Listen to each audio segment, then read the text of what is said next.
Hi friends, இன்னைக்கு நம்ம என்ன பார்க்க போறோம் அப்படின்னா இந்த பீட்ஸும் இந்த ஜம்ப் ரிங்கும் வச்சு பிரேஸ்லெட் பண்ண போறோம். அதாவது ஒரு கஸ்டமர் வந்து அனுப்பி கொடுத்தாங்க, அதே மாதிரி வேணும்னு சொல்லியிருக்காங்க. நம்ம ட்ரை பண்ணலாம், ஓகேங்களா?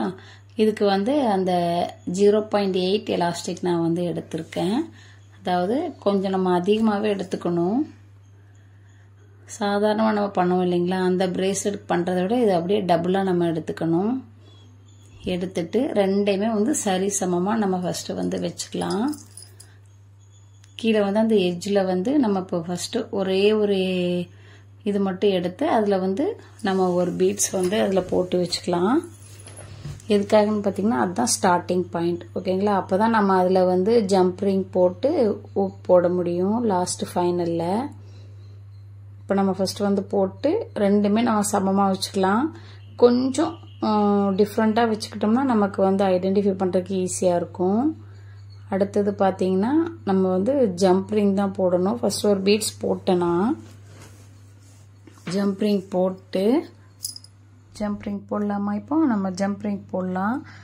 போட்டுட்டு பார்த்தீங்கன்னா அதுக்கப்புறம் நம்ம அது வந்து அந்த 2 டொயின் இருக்கு இல்லைங்களா, அந்த 2 டொயினில் வந்து ஒரு இதில் மட்டும் ஒரு பீட் போடணும்.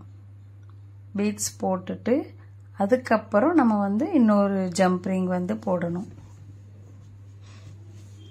அதுக்கப்புறம் அதில் ஒரு பீட் போடணும். இது வந்து நம்ம ஃபஸ்ட்டு போடும்போது எப்படினாலும் போட்டுக்கலாம். ஆனால் அடுத்த நம்ம நெக்ஸ்ட் போடும்போது பார்த்தீங்கன்னா அது கரெக்டாக போடணும். அப்படி இல்லாட்டி அது தப்பாக போயிடும். நான் பண்ணிகிட்டு இருக்கும்போதே எனக்கு 2-3 தடவை வந்து கொஞ்சம் மிஸ் ஆயிடுச்சு. அதாவது இந்த டொயினில் போட, அந்த டொயினில் போட்டேன், அந்த டொயினில் போட, இதில் போடுற மாற்றி போட்டுட்டேன். அப்புறம் ஒரு வழியாக கொஞ்சம் கொஞ்சமாக செக் பண்ணி நான் ஃபினிஷ் பண்ணிட்டேன். இப்போ பார்த்தீங்கன்னா 4 பீட்ஸ் 3 பீட்ஸ் போட்டிருக்கேன். இப்போ பாருங்கள், இதே மாதிரி ஃபைனல் வரைக்கும் நமக்கு வரணும். அதாவது அப் அண்ட் டவுன் ஜிக்ஜாக் இருக்கு இல்லைங்களா, அந்த மாதிரி வரணும். நான் வந்து எனக்கு தெரியணுங்கிறதுக்காக ஒன்று சின்னதாகவும் ஒன்று பெரிய டொயினாகவும் வச்சுக்கிட்டேன். சின்னதாக இருக்கிறதுல ஃபஸ்ட்டு போட்டுருவேன். அதுக்கப்புறம் ஜம்ப் ரிங் போட்டு அந்த பெருசாக இருக்குது பார்த்தீங்களா, அதுலேயும் பீட்ஸ் போடுவேன். அப்போ எனக்கு கொஞ்சம் ஐடென்டிஃபை பண்ணுறதுக்கு ஈஸியாக இருந்தது. அந்த மாதிரி பண்ணதுக்கு ரெண்டும் ஒரே மாதிரி வச்சு போட்டப்போ எனக்கு கொஞ்சம் கன்ஃபியூஷனாக இருந்தது. ஐயோ, இதில் போட்டோமா அதில் போட்டோமான்னு. இப்போ வந்து எனக்கு ஓரளவுக்கு தெளிவாக நான் போட்டேன். அப்படி இருந்தாலும் போட்டே இருக்கும்போது சில டைம் மிஸ் ஆயிடுது.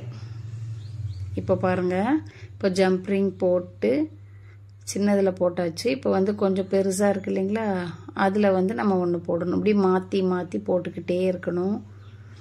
கொஞ்சம் மிஸ் ஆனாலும் அது வந்து போயிடும். அந்த ரோ வந்து தப்புச்சுன்னா அப்போ திரும்பவும் நம்ம வந்து ஃபர்ஸ்ட்லேருந்து பண்ணுற மாதிரி இருக்கும்.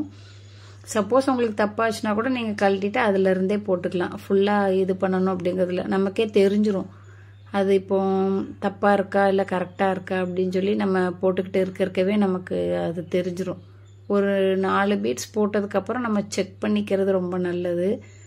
கரெக்டாக போட்டிருக்கோமா இல்லையா அப்படிங்கிறது. நான் அப்படி தான் செக் பண்ணி தான் போட்டேன். ஆனால் இது கொஞ்சம் ரொம்பவே டைம் எடுக்குது.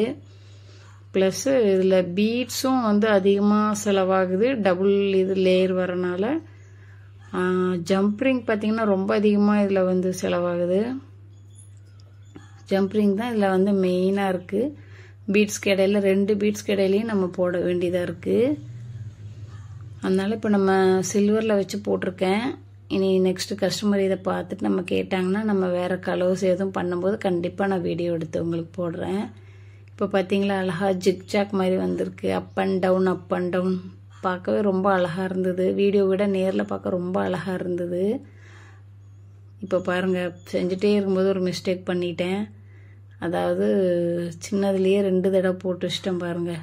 இப்போ அதிலேருந்து மிஸ்டேக் ஆயிடுச்சு. திரும்பவும் எதுலேருந்து தப்பு நம்ம ஈஸியாக கண்டுபிடிச்சிடலாம். திரும்பவும் நம்ம அதிலேருந்தே நம்ம எடுத்துக்கலாம். ஃபுல்லாக எடுத்துட்டு மறுபடியும் நான் போட்டேன். ஒரு 4 பீட்ஸ் நான் தப்பாக போட்டேன். செக் பண்ணிகிட்டே தான் போட்டேன். ஆனால் அது எப்படி மிஸ் ஆச்சுன்னு தெரில, தப்பாயிடுச்சு.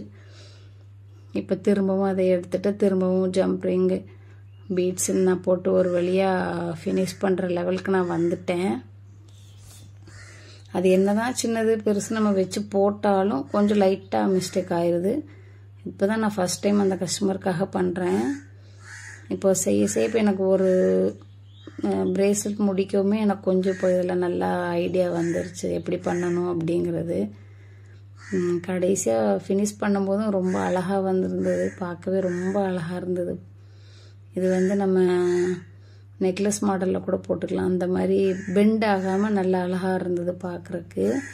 இதில் வந்து சாம் வச்சு கேட்டிருந்தாங்க, அதனால சாமோட நான் போட்டிருக்கேன். அதே கலர் என்ன பீட்ஸோ அதில் வந்து ஃப்ளார் வச்சு கேட்டிருந்தாங்க, அதனால நான் அப்படியே போட்டிருந்தேன். பார்க்குறக்கே ரொம்ப அழகாக இருந்தது. இப்போ நம்ம பீட்ஸ் போட்டுக்கலாம். இது வந்து ஃபினிஷிங் ஸ்டேஜ்க்கு வந்துருச்சு, உங்களுக்கே பார்த்தா நல்லாவே தெரியும். ஆனால் கொஞ்சம் இல்லை, கொஞ்சம் நல்லாவே இது வந்து டைம் எடுக்குது. இப்போ ஃபர்ஸ்ட் டைமுங்க போய் டைம் எடுக்குதா இல்லை எப்படின்னு எனக்கு தெரியல. ஆனால் நல்லா டைம் எடுத்துச்சு, யோசிச்சு போடுறதுனால. இத்தனைக்கும் அவங்க வந்து சின்ன ஒரு இதுதான் கேட்டிருந்தாங்க. கை சைஸ் பார்த்திங்கன்னா 2.4 தான் அவங்களுக்காக தான் இப்போ இதை பண்ணிகிட்ருக்கேன். ஜம்ப்ரிங் போடும்போது அதில் மிஸ்டேக் வராது. நம்ம பீட்ஸ் போடுறோம் பார்த்தீங்களா, அந்த டயத்தில் தான் நமக்கு மிஸ்டேக் வந்து வரும். அதாவது இதில் போட்டிருக்க அதில் போட்டோம்னா தப்பாயிரும். அப்படி இல்லாட்டி ஏதாவது ஒன்று மாற்றி போட்டுறோம். இப்போ ஃபினிஷ் பண்ணிட்டேன் ஓரளவுக்கு. இதுதான் ஃபைனல் லுக்கு. பார்க்கவே ரொம்ப அழகாக இருந்தது. ஹூக் வச்சு கேட்டாங்க. தேங்க்யூ.